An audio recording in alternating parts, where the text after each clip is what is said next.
Datul.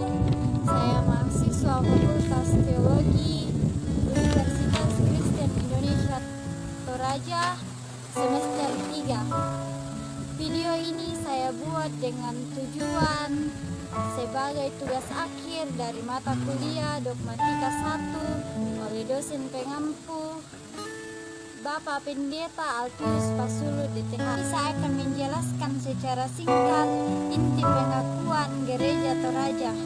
Dalam Gereja Toraja, kita mengenal yang namanya pengakuan.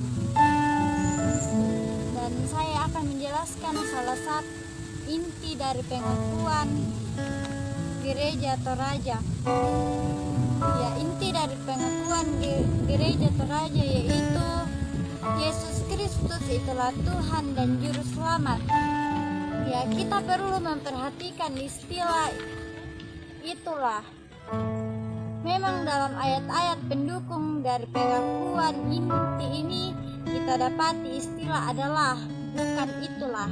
Namun istilah itulah yang dipilih dengan alasan Yesus Kristus adalah Tuhan dan Juru Selamat memang benar dan tidak dapat disangkal. Tetapi jika kita sungguh-sungguh mau mengaku secara relevan di tengah-tengah lingkungan kita, maka pengakuan ini baru merupakan pernyataan yang netral, belum merupakan suatu pilihan. Yesus Kristus adalah Tuhan dan Juru Selamat memang benar. Tetapi itu belum berarti bahwa selain Yesus tidak ada lagi Tuhan dan Juru Selamat lainnya. Di sini letak persoalannya.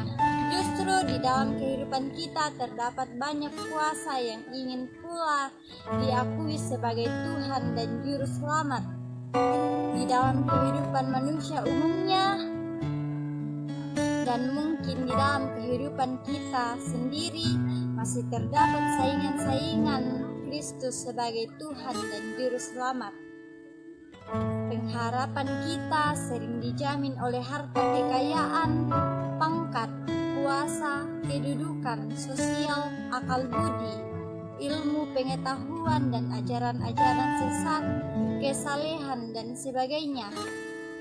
Memang Kristus Yesus adalah Tuhan dan Juru Selamat, tetapi selain Dia masih banyak Tuhan dan Juru Selamat yang atau Mesias yang lain. Sebab itu kita memilih istilah itulah. Itulah berarti kita jelas memilih. Mungkin orang berpenganggapan bahwa banyak kuasa yang bisa kita andalkan sebagai Tuhan dan Juru Selamat. Di mana-mana memang Kristus punya banyak saingan, tetapi bagi kita tidak ada pilihan lain selain Yesus Kristus itulah Tuhan dan Juru Selamat. Dalam pengakuan ini, kata kita dipakai dan bukan kata kami percaya.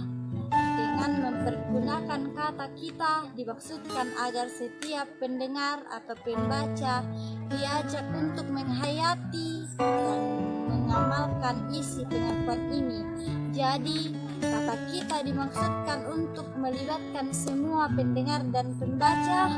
Itu berarti bahwa tekanan diberikan baik kepada situasi dan kebutuhan ke dalam pembinaan warga gereja maupun kepada ajakan bagi mereka yang bukan warga gereja untuk mendengar, menghayati dan mengamalkan isi pengakuan ini segi kerasulan. Dengan kata lain, pengakuan iman Gereja Toraja dimaksudkan untuk kebutuhan pembinaan demi tugas kerasulan gereja.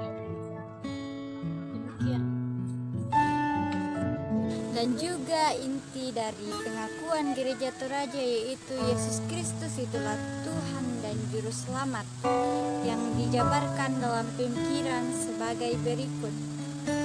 Allah berfirman kepada manusia yang ditebus, dikuduskan dan dipanggil untuk menjadi umat Allah, untuk disuruh ke dalam dunia dalam pekerjaan penyelamatan menuju zaman akhir. Yesus Kristus itulah Tuhan dan Juru Selamat, berarti Tuhan menebus dan menyelamatkan kita dari kebinasaan, sehingga kita menjadi miliknya dan menerima hidup yang kekal. Di bawah pimpinan Roh Kudus, kita memberlakukan kedaulatan Yesus Kristus atas kehidupan kita. Dan pengakuan ini dijadikan pegangan dan pedoman bagi pelaksanaan tugas gereja di tengah-tengah dunia, di mana gereja ditempatkan Tuhan. Ya, demikian penjelasan saya tentang inti pengakuan gereja Toraja. Terima kasih.